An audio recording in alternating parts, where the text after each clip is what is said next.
Now we're going to put this back in.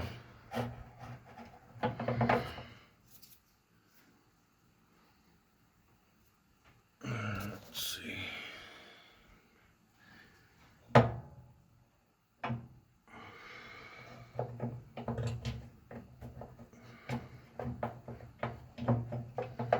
And it looks like the cover is also slotted for movement, so we're going to try to center that with the probe. We're going to get close to being screwed in before we tighten it fully. So looks like it's probably centered, close to the center there. Snug tight. I should have stipulated in the beginning, use a really good number 2 Phillips screwdriver. The bottom cover that I didn't show, that goes on the bottom of this, all the screws are still there. Pit Boss sent me new ones, but these screws were so tight I stripped a lot of them out. I had to cut several off. I bent the bottom panel up. So use a really good number 2. This is just a cheap number 2. I don't know why it won't zoom. I don't know, it's a number 2 by 4 inch power belt. Just nothing special. Alright, so we got all that stuff back in.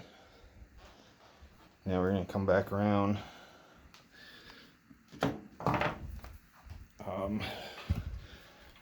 We don't have to pull this super tight, but there's not much slack, but we got to untie this, and we got to put our rubber grommet back on.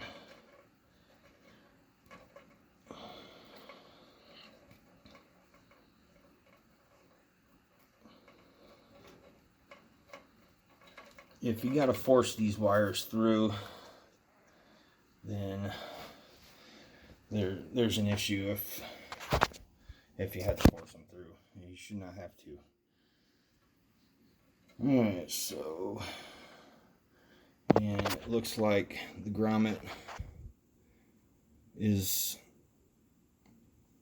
basically split down the middle, so it doesn't matter. There's no right or wrong side to put it on. So basically we're going to slide it back over our wires, and because the hole is somewhat oblong, we're going to have to pinch it once we get it most of the way in there. So I'm going to start in the front. Oh man, there, it went in. It's soft enough. So you can leave a little slack, it really doesn't matter. Alright, so now, well, probably have people ask, well, what about the auger? I thought about pulling it out again because of the burnt pellets, but if I can turn it this easy, well, you know. See, I've even got pellets dropping in.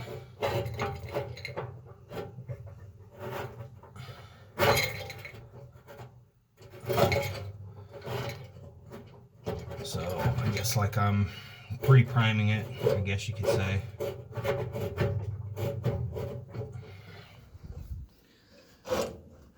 But it's just as easy to pull out, if you can see that.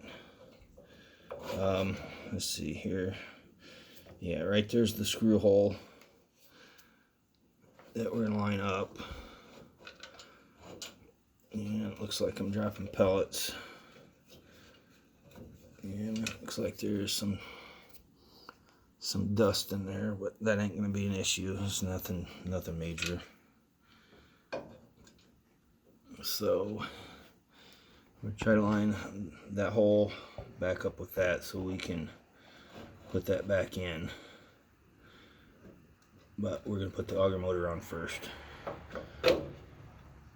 So we're gonna leave it out. So let me get the new auger motor. Oops, upside down.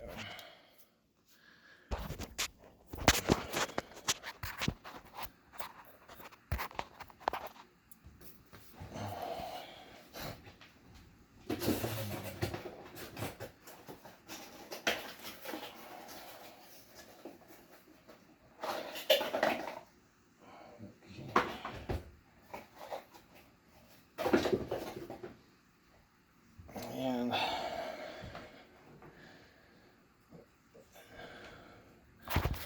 this is nice. They give you a new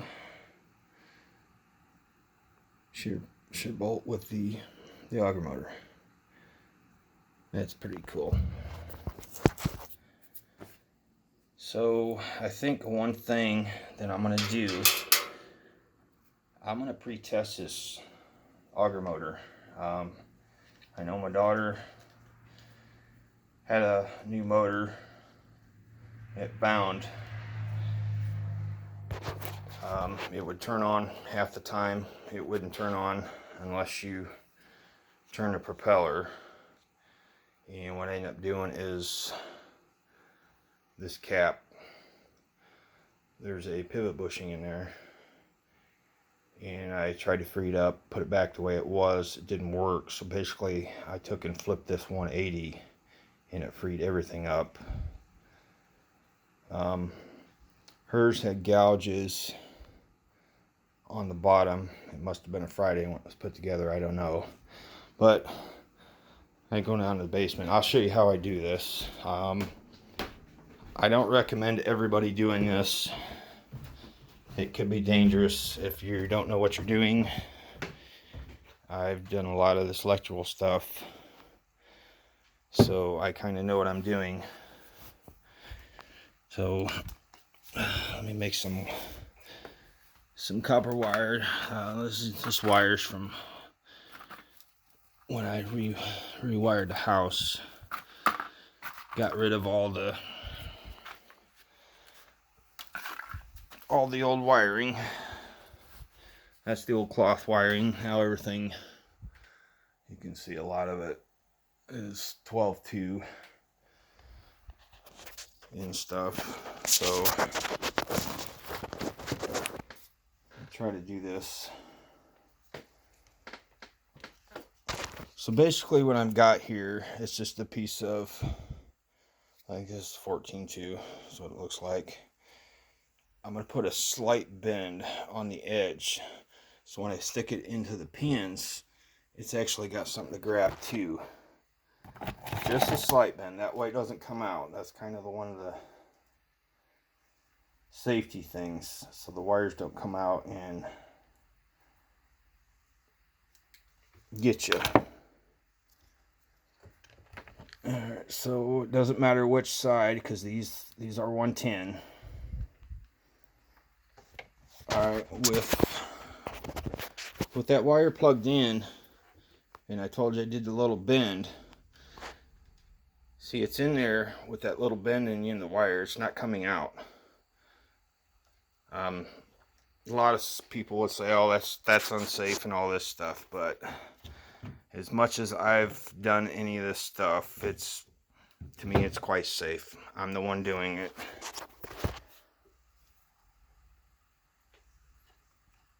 Alright, so then the other end, I bend it like that with a 90-degree. That way it's kind of spring loaded, if you will. So when I plug it in, it's gonna keep it pressed in. So let me see if I can plug it in. This is clear, nothing hitting it. So basically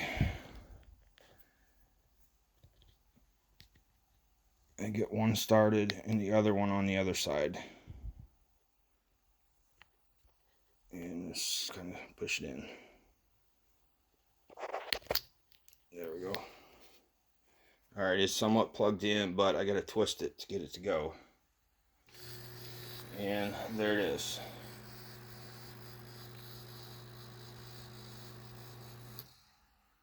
So if I kill it,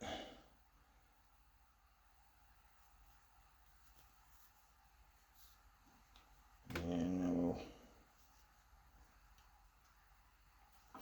get it to, so it's been off, so it's not hot or nothing.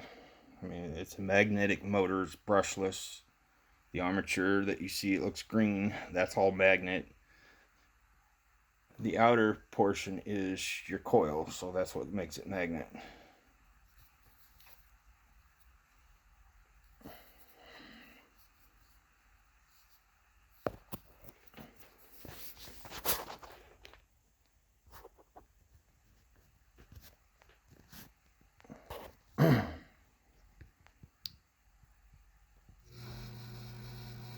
So if I kick it on and off,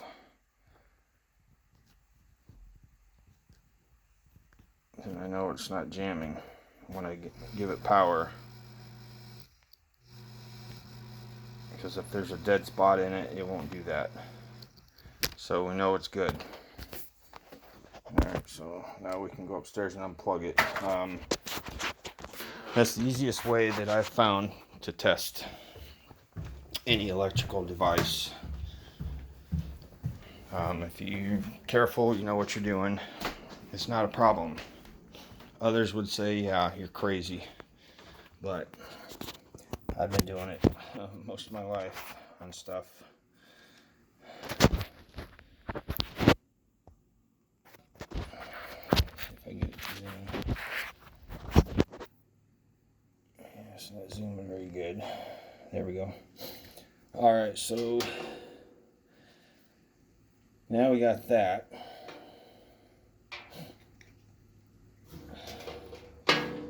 So now we need to line the holes up. So we're going to take the new screw, somewhat put it in, and turn the auger to get these to line up. Well, if I have to put it upside down first. Alright,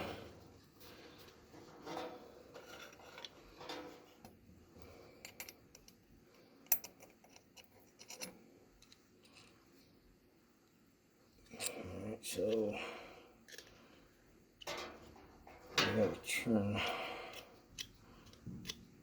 the motor to get it to line up.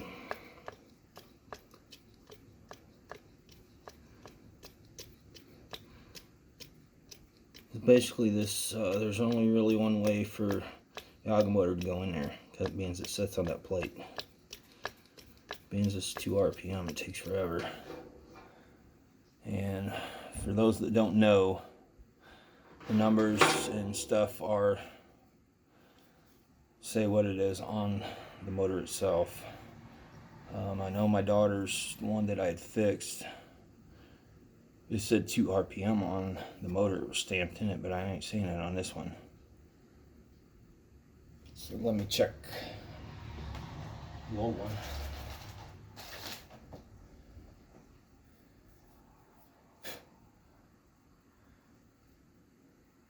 Yeah, so the old one says that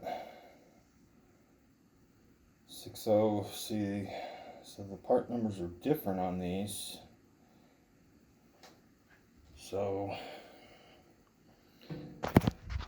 this is the old motor.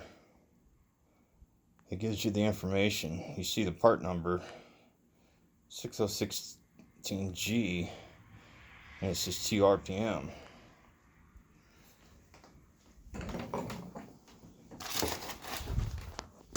The new one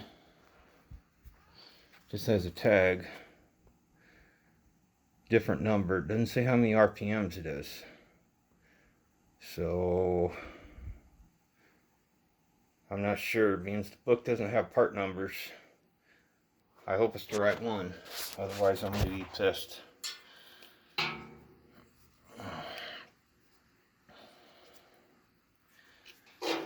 Alright, so I still got to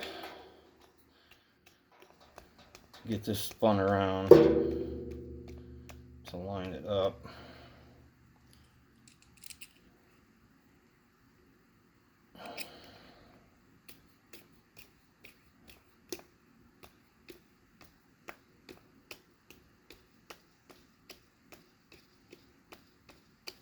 And this has been taking forever to get that shaft spun back around.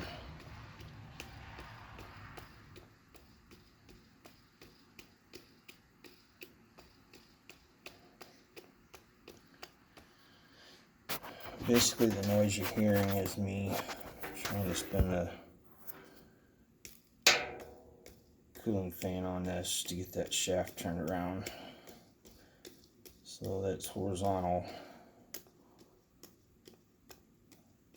so that I can get the pin back in. I think that's close. Alright, I think I got it close.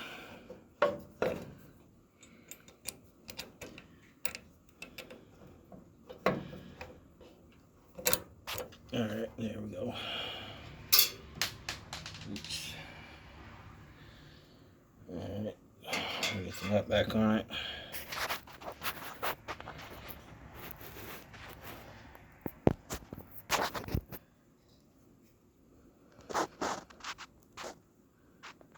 And I don't know why my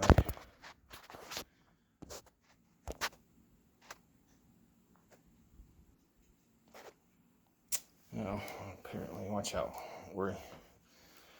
apparently my battery's low on my phone, so luckily I got these 10-foot cords. That's why my focus and my light ain't working. Is the battery too low to use flash? Well, I'm not using flash because I'm on. Yeah. Try this.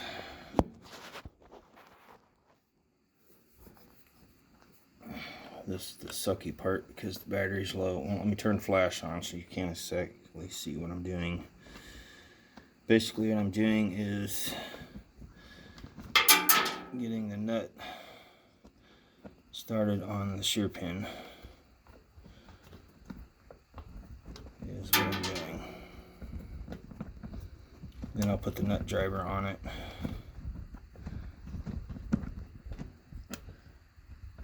And tighten it down. If you remember when I went to take it off, the shear pin was actually loose.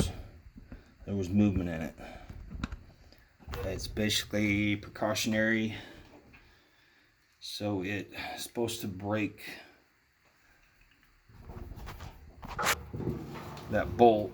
It's 2 RPMs, makes a lot of torque. So it's supposed to break the bolt so it doesn't hurt the motor and the auger. That's what it's supposed to do. A lot of snow blowers have the same thing. So we're gonna tighten this down. Oh, I see a couple threads past the nut, and maybe if I can get it back off.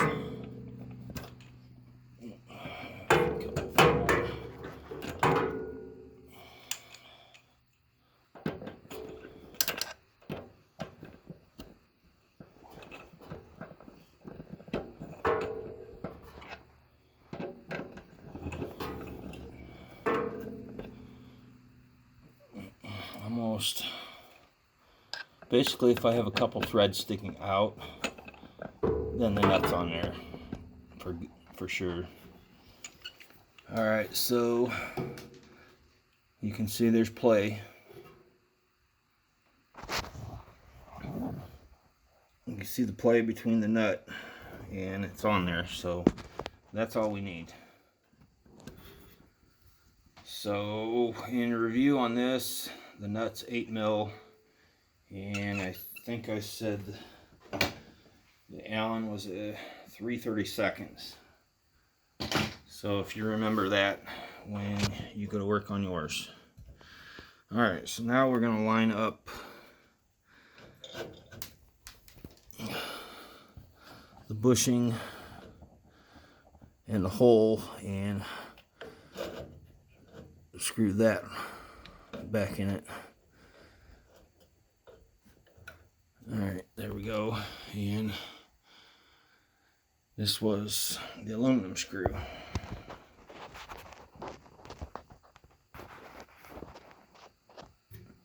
And screwdrivers down here.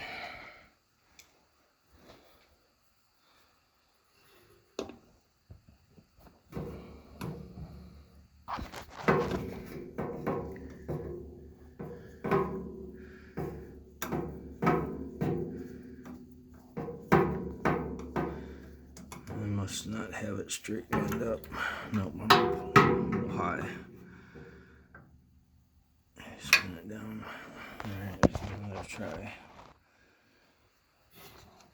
So when you put this in, barely hand tight, because you don't want to strip out that Teflon or whatever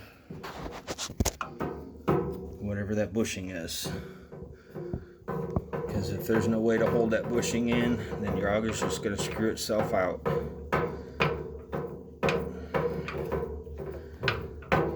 So basically, once I feel it set just against that tube housing, then I'm good. And it's there, and I feel just a hair of tension, and I'm gonna call it good. So this is all loose like it needs to be. It's against. I'm gonna have to clean them pellets off, and I'm gonna put that down.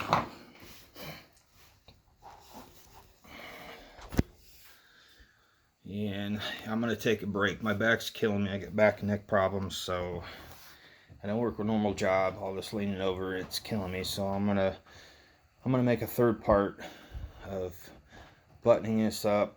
My phone should be charged up, and it should have better lighting with it once it's charged up. So come back for the third.